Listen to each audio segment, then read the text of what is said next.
네, 안녕하세요. 에코백 해설강입니다. 176번 문제부터 보도록 하겠습니다.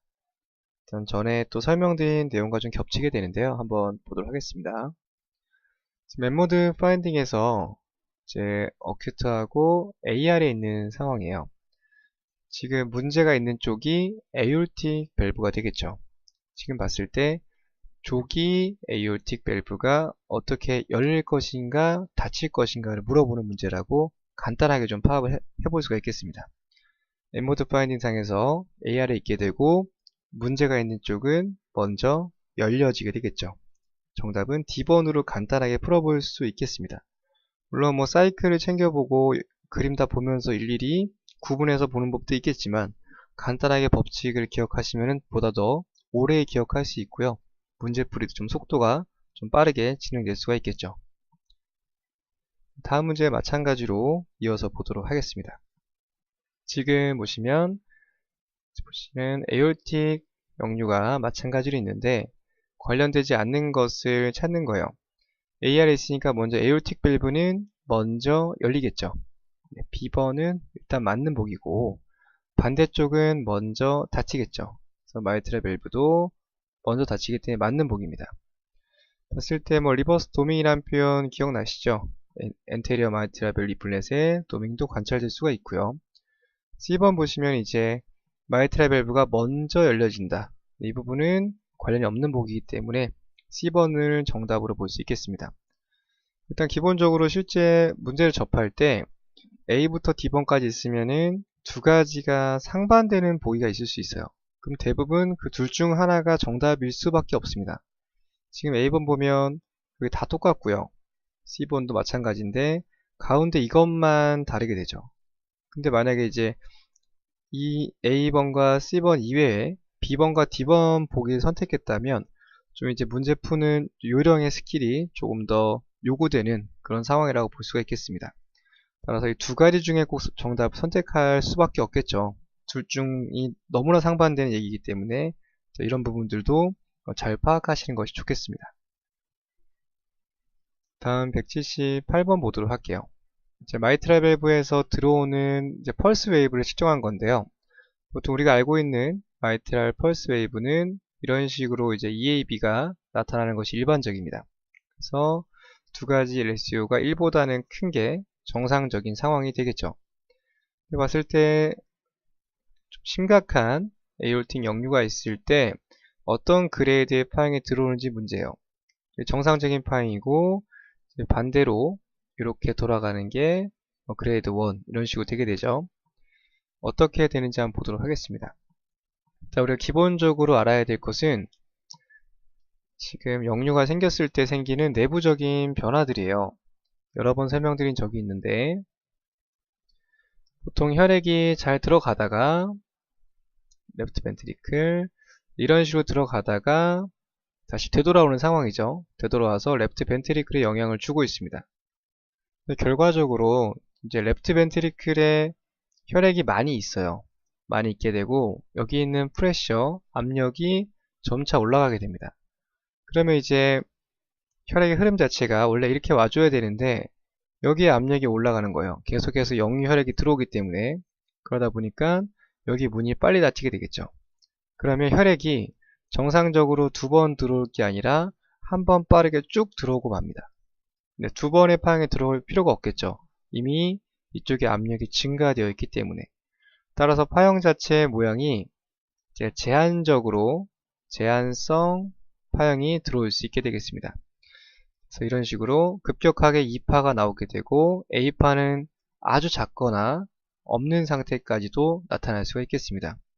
그렇기 때문에 여기 있는 프레셔가 증가했다, 엔드 디아솔 프레셔가 증가했다, 이쪽에 압력차가 변화가 있었다, 또는 심각한 AR이 있다, 이런 표현들 다 이쪽에 압력이 더 높다라는 표현이거든요. 정상적인 혈액 흐름이 갈 수 없다라는 얘기예요.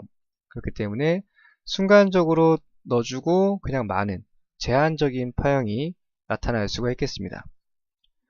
지금 보시면 보기에서 이게 정상이고 그레이드 1, 그레이드 2 이런 식으로 가게 되는데요. 봤을 때 제한적인 파형 자체가 나타날 수가 있다. 라고 보시면 될 것 같습니다. 그래서 보시면 제한적인 파형 같은 경우는 증가한 엔드 디아스톨릭 프레셔, 아까 보신 것처럼 레프트 벤트리클 자체의 압력이 증가되어 있는 어떤 상태를 대변해주는 모습이고요. 그러다 보니까 E와 A의 차가 좀 심해져서 1.5보다 값이 더 큰 그런 상태가 특징적으로 나타날 수 있겠습니다. 자, 디셀레이션 타임 자체도 짧아지게 되는데요. 순간적으로 쭉 들어가기 때문에 이런 식으로 날카로운 파형이 나타나게 되겠죠. 짧은 시간에 쭉 들어갈 수밖에 없는 상황이 됐기 때문에 이 시간도 짧아지게 된다. 그래서 보통 뭐 이렇게 쭉 늘어나는 것이 아니라 일반적인 정상적인 거는 이런 식으로 되겠죠. 이렇게 타임이 있는데 날카롭게 쭉 들어가는 게 제한성인 어떤 파형의 특징이고, 이게 의미하는 바는 증가한 엔드 디아솔릭 프레셔를 의미한다. 이런 내용까지만 봐두시면 되겠습니다. 다음 179번 보도록 할게요. 보시면은 이제 풀모너리 베인까지 나타나게 됐네요. 아트리얼 역류하는 타이밍인데 봤을 때 이게 어떤 식으로 나타나게 되는지 물어볼 문제입니다. 심각한 에이올틱 리거지가 있을 때 풀모너리 베인에 생기는 AR 파형이 어떻게 나타날 것인지 물어보는 문제예요. 보통 이제 풀모너리 베인 같은 경우는 뭐 이런 식으로 두 번 들어왔다가 반대로 살짝 AR이 있죠. 그래서 이런 부분들을 볼 수가 있겠는데요. 이건 반대로 풀모너리 베인 쪽으로 향하는 어떤 플로우라고 보시면 되겠습니다. 위쪽은 레프트 아트리움으로 향하는 어떤 플로우인데, 아까 설명드린 것처럼 이제 AR이 심각해지게 되면 레프트 벤트리클에 있는 압력 자체가 올라가기 때문에 레프트 아트리움에서 혈액이 전해지는 타이밍도 굉장히 제한적으로 바뀌어지게 되었죠. 그러다 보니까 남은 혈액들이 레프트 아트리움에 정체하게 되고 여기 있는 혈액들이 조금 더 뒤로 많이 밀려날 수 있겠습니다. 다시 돌아가는 또 혈액의 흐름이 생길 수 있겠죠. 따라서 아트리얼 리버설 같은 경우가 일반적인 상태보다 조금 더 증가될 수 있는 그런 양상이 나타날 수 있겠습니다. 따라 정답은 A번으로 볼 수 있겠고요. 이 부분 같은 경우 레프트 벤트리클로 유입되지 못한 혈액들이 다시 되돌아간다. 따라서 지금 문제가 일어나는 곳이 이쪽이기 때문에 여기서부터 이 다음 번까지 이해하고 있는지를 물어보는 문제라고 보시면 될 것 같습니다. 전에 강좌 때 설명드렸을 때는 뭐 레프트 아트리움까지 영향이 안 간다라고 좀 그런 식의 문제를 풀어본 적이 있는데, 사실 길게 내다보면은 이쪽의 압력이 증가하면 여기 영향을 주지 않을 수 없겠죠. 심장은 순환계 장기이기 때문에. 그래서 문제마다 좀 포커스가 맞춰져 있는 부분들이 다르다라는 부분을 인지하시고요. 이 문제에서는 어디를 메인으로 둘 것인지를 먼저 잘 파악하는 것도 중요한 스킬로 보시면 될 것 같습니다. 그래서 정답은 A번으로 보시면 될 것 같고요. 다음 180번 문제 보도록 하겠습니다.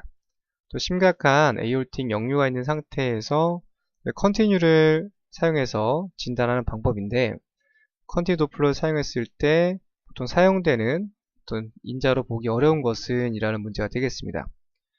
봤을 때 A번부터 D번까지 있게 되는데요. 이제 우선적으로 말씀을 좀 드리자면 정답은 A번으로 볼 수 있겠습니다.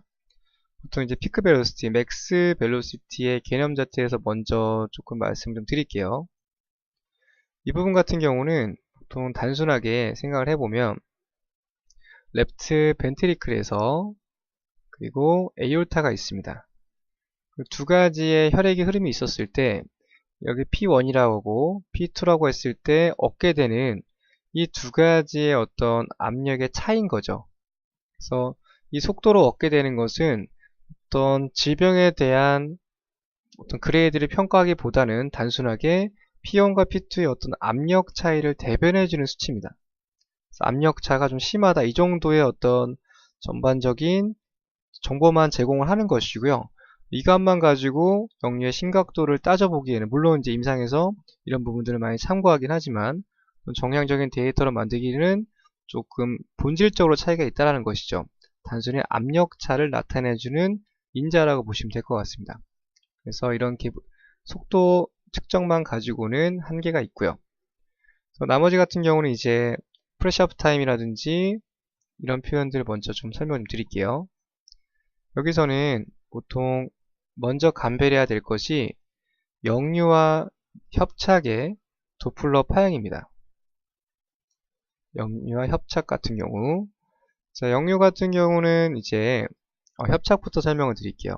협착 같은 경우는 보통 이렇게 쭉 늘어지는 이런 식으로 쭉 늘어지는 상태가 굉장히 심각한 겁니다.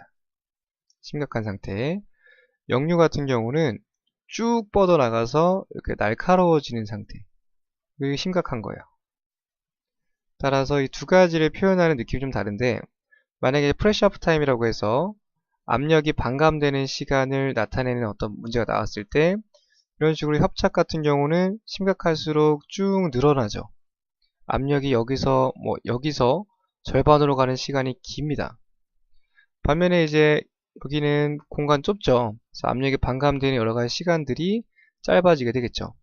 따라서 PHD 압력 반감기가 이쪽에서는 길어지고 역류에서는 심각할수록 짧아지는 이런 차이점이 있습니다. 그런 부분들이 이제 적혀져 있게 되는데요. 보시면은 프레셔 업 타임이 200보다 짧다라고 되어져 있어요. 그래서 값이 좀 짧은, 반감기가 짧구나, 좀 날카로운 구성품으로 볼 수 있겠고요. 그 다음에 jet density. 보통 이제 힘이 강력하기 때문에 여기가 굉장히 하얗게, 이걸 jet density라고 하게 되죠. 하얗게 관찰이 될 수 있겠습니다. 이런 density 같은 경우는 또 역류의 심각도를 평가하는 것 중에서도 굉장히 좀 파워가 센 부분들을 나타내는 또 인자라고 볼 수 있겠습니다. 다음으로 이제 디셀레이션 슬로프인데, 이게 경사가 굉장히 급한 거죠. 스티프하다는 것은 경사가 급하다, 좀 위험한 경사를 얘기한다라고 볼 수가 있겠습니다. 따라서 역류를 나타내는 어떤 파형의 심각도는 이런 식으로 평가할 수 있다 라고 보시면 될 것 같고요.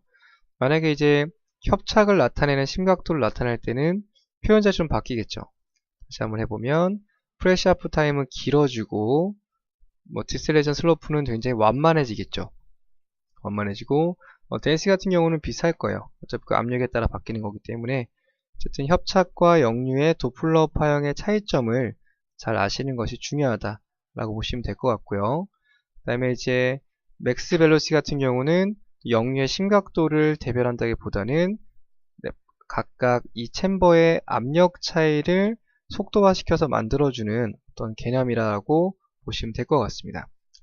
다시 문제에서 물어보는 내용에서 도플러로 어떤 진단하기에 어떤 부족한 요소를 가지고 있는 것은 단순 피크 벨로시티 A 번이라고 보시면 될 것 같아요.